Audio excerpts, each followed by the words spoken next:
ಅಭಿವೃದ್ಧಿಯ ಪರವಾಗಿರುವಂಥ ಒಂದು ಬಜೆಟ್ ಆಗಿದೆ.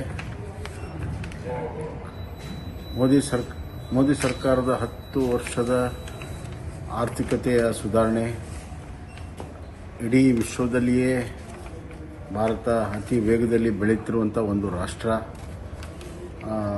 ಹಣದುಬ್ಬರವನ್ನು ಸೀಮಿತಗೊಳಿಸಿರುವಂಥದ್ದು ಮತ್ತು ಹೆಚ್ಚು ಜನರಿಗೆ ಕೈಗೆ ಕೆಲಸ ಕೊಡುವಂಥ ಒಂದು ಕಲ್ಪನೆ ಇಟ್ಕೊಂಡು 10 ವರ್ಷ ಏನು ಕೆಲಸ ಮಾಡಿದೆ ಅದನ್ನು ವಿಕಸಿತ ಭಾರತ ಮಾಡುವ ಸಲುವಾಗಿ ಆ ಒಂದು 10 ವರ್ಷದ ಒಂದು ಫಲವನ್ನು ಬರುವಂಥ ದಿನಗಳಲ್ಲಿ ಮುಂದುವರಿಸ್ಕೊಂಡು ಹೋಗಬೇಕು ಮತ್ತು ಹೆಚ್ಚಿಗೆ ಮಾಡಿಸ್ಬೇಕನ್ನೋ ಸಲುವಾಗಿ ಅಭಿವೃದ್ಧಿ ಪರವಾಗಿರುವಂಥ ಒಂದು ಬಜೆಟ್.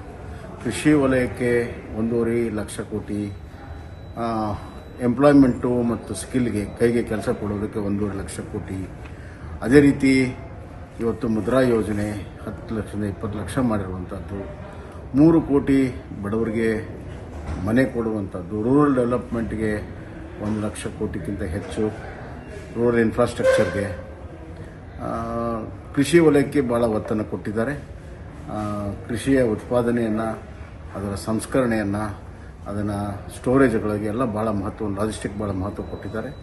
ಅದೇ ರೀತಿ ಮ್ಯಾನುಫ್ಯಾಕ್ಚರ್ ಸೆಕ್ಟರ್ಗೂ ಕೂಡ ಭಾಳ ದೊಡ್ಡ ಬೆಂಬಲ ಕೊಟ್ಟಿದ್ದಾರೆ. ವಿಶೇಷವಾಗಿ ಸಣ್ಣ ಕೈಗಾರಿಕೆಗೆ ಭಾಳಷ್ಟು ಸವಲತ್ತುಗಳನ್ನು ಕೊಟ್ಟಿದ್ದಾರೆ. ಮತ್ತು ಸರ್ವಿಸ್ ಸೆಕ್ಟರ್ಗೂ ಕೂಡ ಭಾಳಷ್ಟು ರಿಯಾಯಿತಿಗಳನ್ನು ಕೊಟ್ಟು ಸರ್ವಿಸ್ ಸೆಕ್ಟರು ದೊಡ್ಡ ಪ್ರಮಾಣದಲ್ಲಿ ಬೆಳೆಯೋದಕ್ಕೆ ಅನುಕೂಲವನ್ನು ಮಾಡಿಕೊಟ್ಟಿದ್ದಾರೆ.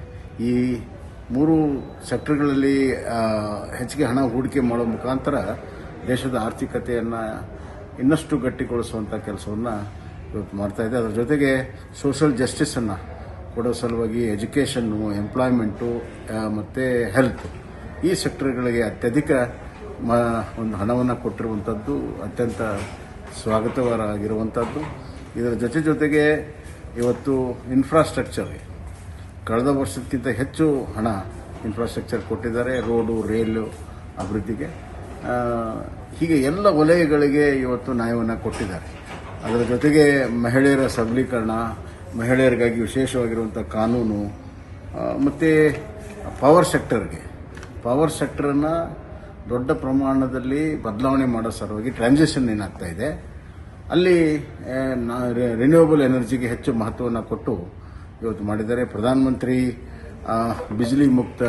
ಸೂರ್ಯ ಬಿಜ್ಲಿ ಮುಕ್ತ ಯೋಜನೆ ಒಂದು ದಾಖಲೆಯನ್ನು 1 ಕೋಟಿ ಜನರಿಗೆ ವಿದ್ಯುತ್ ಶಕ್ತಿಯ ಬಿಲ್ ಇಲ್ಲದಂತೆ ಮಾಡಿರುವಂಥದ್ದು ಒಂದು ದೊಡ್ಡ ಒಂದು ಕಾರ್ಯಕ್ರಮ. ಈಗಾಗಲೇ 1 ಲಕ್ಷಕ್ಕಿಂತ ಹೆಚ್ಚು ಜನ ರಿಜಿಸ್ಟ್ರೇಷನ್ ಮಾಡಿರುವಂಥದ್ದು ಕೂಡ ಬಜೆಟ್ ಸ್ಪೀಚಲ್ಲಿ ಇವತ್ತು ಬಂದಿದೆ.